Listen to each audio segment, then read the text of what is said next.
Message for Aries. Okay, Aries, para to sa'yo. Follow up message para sa'yo.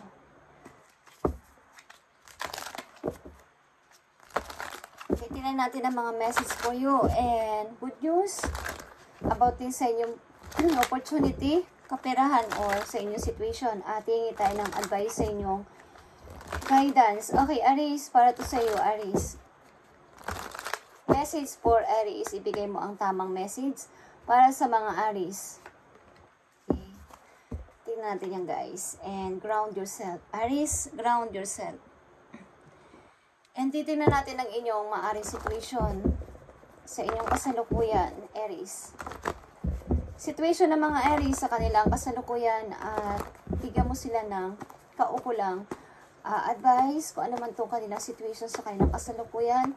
Sa mga Aries na pupunta dito sa channel na to at bigyan mo sila ng tamang advice. Sa lahat ng Aries na makakapanood dito para to sa inyo, guys. Maari ninyong kasalukuyang situation. Tingnan natin. Maari ninyong kasalukuyang situation, Aries. At hingi tayo ng advice. Okay? Maaring natupad o unti-unti nyo nang natutupad ang inyong pangarap na magkaroon ng magandang buhay or paglago sa money. Okay. Ito ay material harvest. Kumbaga is, kung anong inyong tinanim, yun din ang inaani ninyo sa inyong kasalukuyan or papunta sa future, guys. Okay? Titinan nyo na lang ang inyong mga na-achieve. At maaring ang ilan sa inyo o karamihan sa inyo is nakikinig sa inyong intuition. Okay. So, tingnan natin ang message sa inyo, Aries. Trustworthy guidance. Okay. Trustworthy, Aries. You've received a wonderful idea as an answer to your prayers, Aries. This idea is real and trustworthy. You can safely move forward with it, knowing that we are with you every step of the ways. Ask for and be open to receiving our support for anything that you need related to this idea. Okay, Aries.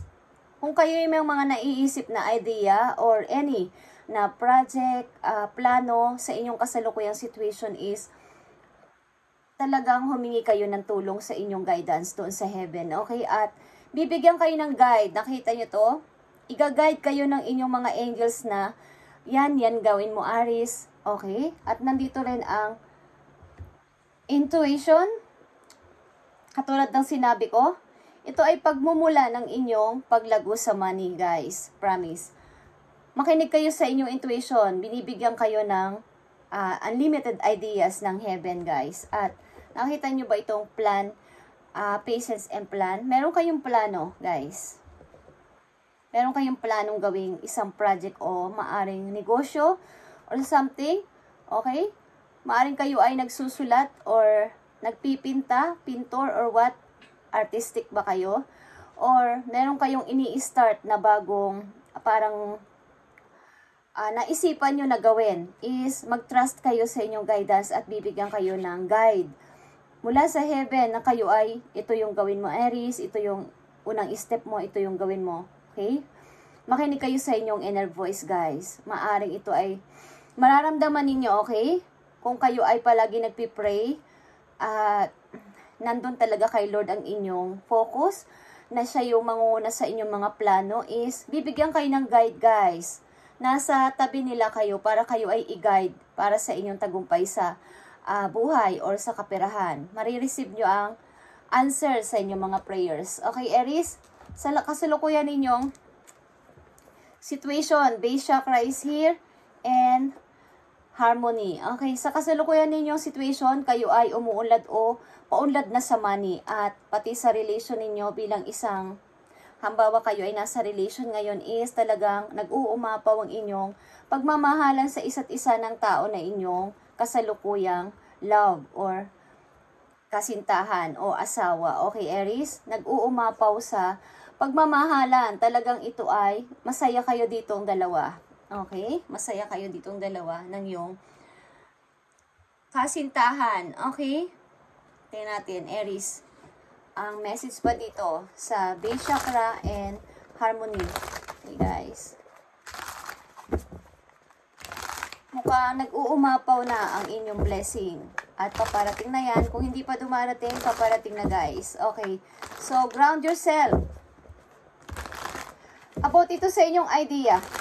Kung kayo may naiisipan sa inyong kasalukuyan na gawin is talagang mag-trust kayo sa inyong guidance o kay Lord na ibigay ang tamang proseso sa inyong gagawin. Bigyan ng magandang resulta ang inyong gagawin. Bibigyan kayo ng unlimited ideas ng langit. Okay, guys? Sapagkat maaring kayo ay nagtitiwala kay God na siya ang mangunguna para sa inyo. Okay? Nakikita nyo to? Ito ay wheel of fortune. Ito ay destiny. Okay? Na mangyayari na ang inyong hinahangad o ang inyong prayers is matutupad na. Okay, guys? Manifest your dream, guys. Number 1 is here and number 6 is masaya kayo sa inyong relation ngayon kung ano man ang inyong relation sa inyong kasalukuyan. Ito ay love relationship. Is masaya kayo sa person na to. Message for Aries dito sa kanilang kasalukuyan papunta sa future. Okay. 7 of Cups din is here. Marami kayong option, guys. Marami kayong pamimilian. Okay? Yeah. 4 of Swords and the Hangman. Okay. Bagamat meron kayong mga bawa is kagagaling nyo pa lang sa pagka-heartbroken, ang ilan sa inyo is pagod na pagod sa buhay. Bilang isang, kumbaga, marami kayong naranasang hirap is tuloy-tuloy ang inyong healing sa inyong kasalukuyan at sumasabay sa agos ng situation. Okay, ba't kayo ay nagpapatuloy? Okay, guys? So, tingnan pa natin ang advice for you, Aries, dito.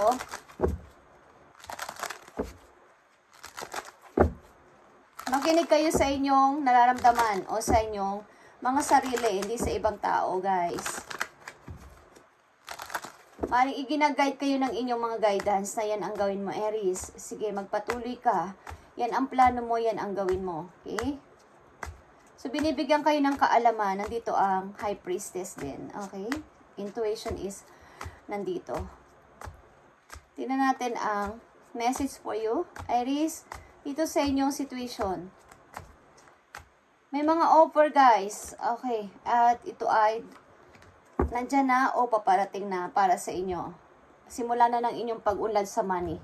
Okay. Message for Aries. Find ways to fill your cup. Aries, be self-full. Be self-full. Follow your heart and always trust your intuition. Okay? Nakikita nyo to, naririnig nyo. Trust your intuition. Katulad ng sinabi ko kanina. Go deep within. Okay? Ground yourself. Find your triggers and address them one by one. Self-healing is the best healing. Aries, only they can you offer the best version of yourself. Okay? Hanapin mo yung nakakapag-trigger sa'yo. Halimbawa, galit ka, masama ang loob mo, natitrigger yung damdamin mo na mas umapo pa yung parang mai-inspire ka pa lalo na mag-move on, mas lalong bawa ng mga unang plano mo is na mistake ka, hindi ka nagtagumpay. Hanapin mo yung mga para ma-trigger ka na kailangan kong magtagumpay na this time. Okay? And like I said, kayo ay tuloy-tuloy sa paghihiling galing sa nakaraan. But doon kayo nakakakuha ng lakas para kayo ay mag-move on and magpatuloy sa buhay at kumbaga is mas umangat at hindi na kayo mamata-mata ng ibang tao o maibaba. Okay? And sometimes, Aries, walking away is the only option. Okay? Parang minsan, ang isang bagay o isang situation is iniisip nyo o naisip nyo na ang umalis sa isang situation is isa itong option para sa inyo. Not because you want to make someone miss you. Okay. Hindi dahil gusto nyo umalis dahil para ma-miss niya ako. Okay? Or realize they took you for granted. Or parang baka isipin niya pag umalis ako is, nawalan ako. Okay? Nawalan ako ng isang Aries. But because you finally respect yourself, enough to know you deserve better. Okay, kaya ka aalis because gusto mo ng yung mas deserve sa'yo. Mas deserve sa'yong tao. Okay?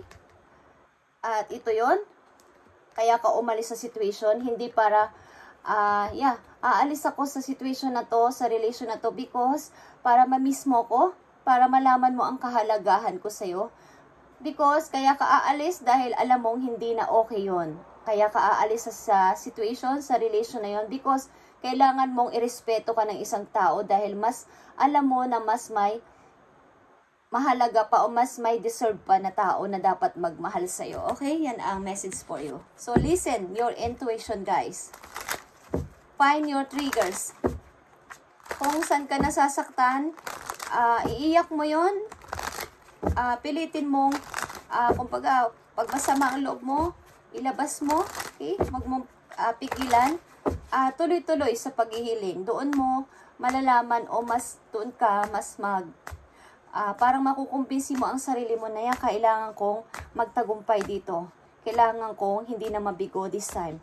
Kailangan kong umangat na sa buhay sapagkat ito baka pagtawanan nila ako na hindi ko kinaya o hindi ako nagmo-move on. Okay? So, ipakita ninyo sa sarili nyo mismo na kailangan nyo ng, kumbaga, kailangan nyo akong i-treat o ituring o itrato na kung ano ko, hindi yung itatrato nyo ko dahil ganito, ganyan ako, okay? Kailangan ipakita mo na kailangan kanilang, kumbaga, dapat kang irespeto at mas may deserve pa na tao kesa sa mga tao na nakalipas sa buhay mo. Mas may maganda pa o may mas deserve pang tao para sa'yo, okay? So, nandito ang harmony, okay? Kung hindi pa nangyayari to guys, may makikilala kang tao na talagang deserve sa buhay mo, Aries. At kung nakilala nyo na ang person na to at meron na kayong kasintahan ngayon o asawa, masaya kayo sa piling ng tao na to. Na ito yung mas deserve sa'yo. Okay? Aries, tingnan pa natin ang message for you dito. Message for Aries sa kanilang situation o paparating na message. Cooperation instead of competition. Okay? So, about teamwork, sa mga makakasama nyo, okay, what's yours is yours. Is no one can take it from you. There's no need to compete or as there's an abundance for all. You have complete access to unlimited abundance for yourself and to share with others. With cooperative partnership, you can accomplish anything. Okay. Kayo ay matalino guys at maaring yung mga na-achieve nyo, yung mga idea nyo is maaring i-share nyo rin sa iba o dapat nyong i-share sa iba para sila ay magkaroon din ng kaalaman. Okay? Maaring tuloy-tuloy o magtutuloy-tuloy ang pagdaloy ng magandang kaperahan sa inyo. Okay? Kung hindi pa ito nangyayari, maaring may mga taong lalapit sa inyo para i-share mo naman, Aries, ang nalalaman mo para bakit nagkaganyan ang buhay mo, bakit lumago ka sa money. Okay. So, nandito ang cooperation instead of competition. Maaring sa iba sinasabing ang akin ay akin lang. Hindi ko to dapat i-share sa inyo. Pero ang mini-message sa inyo dito, maaring meron ka nang maa-achieve o na meron ka nang makukuha sa inyong near future o nandyan na sa inyong kasalukuyan, nagsisimula na is, kailangan mong maki-operate sa iba at mag-share ka ng kahit anong kaalaman mo para sila ay magkaroon ng inspiration na gagayahin ko si Aries para umunlad din ako sa kaperahan ko at sa sarili ko. Okay? So, tingnan pa natin ang message for you. Maaring, nandito ang give and take. Okay? Maaring may palitan dito ng idea mangyayari. Partnership. Okay? Sa inyong mga sisimulang project or negosyo o mga pinaplano.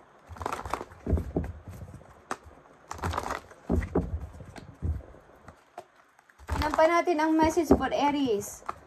Maging ito man ay paalala about sa inyong situation or message about sa inyong situation din or sa inyong relasyon, sa family, sa inyong asawa, sa inyong kasintahan o sa inyong mismong kaperahan. Tingnan natin, Aries. Message for Aries. Ito ay 10 of Gabriel is 10 of Wands, guys. Ask your angels for helpful people to lighten your load. Working too many hours, trying too hard to please others. Okay, iwasan nyo to ang, kumbaga, yung i-please, o yung parang iniisip mo na sana magustuhan ako ni ganito, sana maging okay ang lahat. So, wag mong isipin na laging ganito ang situation mo, guys. Aries, hayaan mo kung ayaw nila sa'yo. Hayaan mo na kung hindi ka nila tanggap. Okay, hindi mo kailangang itry na ma-please mo sila. Okay? And, kumbaga, minsan is nagkakaroon ka ng sa sarili mo na may mga taong umiiwas sa'yo. At napakarami mo rin magtrabaho. Okay? Working too many hours. Ang ilan sa inyo, Aries, sobrang magtrabaho at maraming oras ang ginugugol sa trabaho. Okay, masyado kayong napapagod. Okay, ask your angels for helpful people to lighten your load. Guys, mag-charge kayo, guys, sa sarili ninyo. At yeah, 3 of Wands is here. Okay, it's all about, ito ay fire energy at ito ay inyong, okay, ito ay inyong energy, guys, or Aries, Leo, Sagittarius is here. Yeah.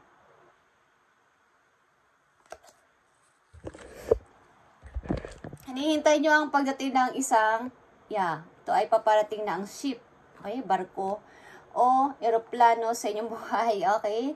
Naghihintay kayo dito sa opportunity na to at ito ay paparating na o dumating na o nandyan na, guys. Something, 3, 10, okay. October 3, 3 months. Simula sa hour na to, okay, or October 3. Okay, guys, something. May mga ibig sabihin ng petsa na yon. Okay. Thank you, Aries, at ito ang inyong message. Okay.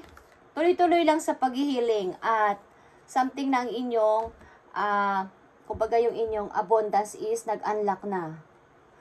Nag-unlock na ang inyong, yung bagang opportunity andyan na at nandyan na, paparating na, guys. O nandyan na sa kasalukuyan ninyo. Nagsisimula na, Aries. At yan ay mga unlimited na ibibigay sa inyo. At maaring may mga hihingi ng inyong idea, something na isi-share nyo, ang inyong mga idea. So, mag-trust kayo sa inyong intuition at tutulungan kayo ng inyong mga guidance doon sa heaven kung ano ang dapat ninyong unahin, ano ang dapat ninyong gawin sa inyong plano. Okay? Ito ay paglago sa inyong money, guys. Base chakra, ito ay stability, abundance. And kayo ay magkakaroon o nandyan na ang taong deserve para sa iyo, Aries, at hindi mo kailangang yung tao na hindi ka pinapahalagahan is i-let go mo na ng tuluyan. At hanapin mo yung nakakapag-trigger sa'yo para lalo kang ma-inspire sa gagawin mo o sa ginagawa mo, okay? Kahit yan ay masakit. Thank you, Aries, at pagpalain kayo ni Lord sa araw-araw at God bless sa inyong lahat, guys. Thank you.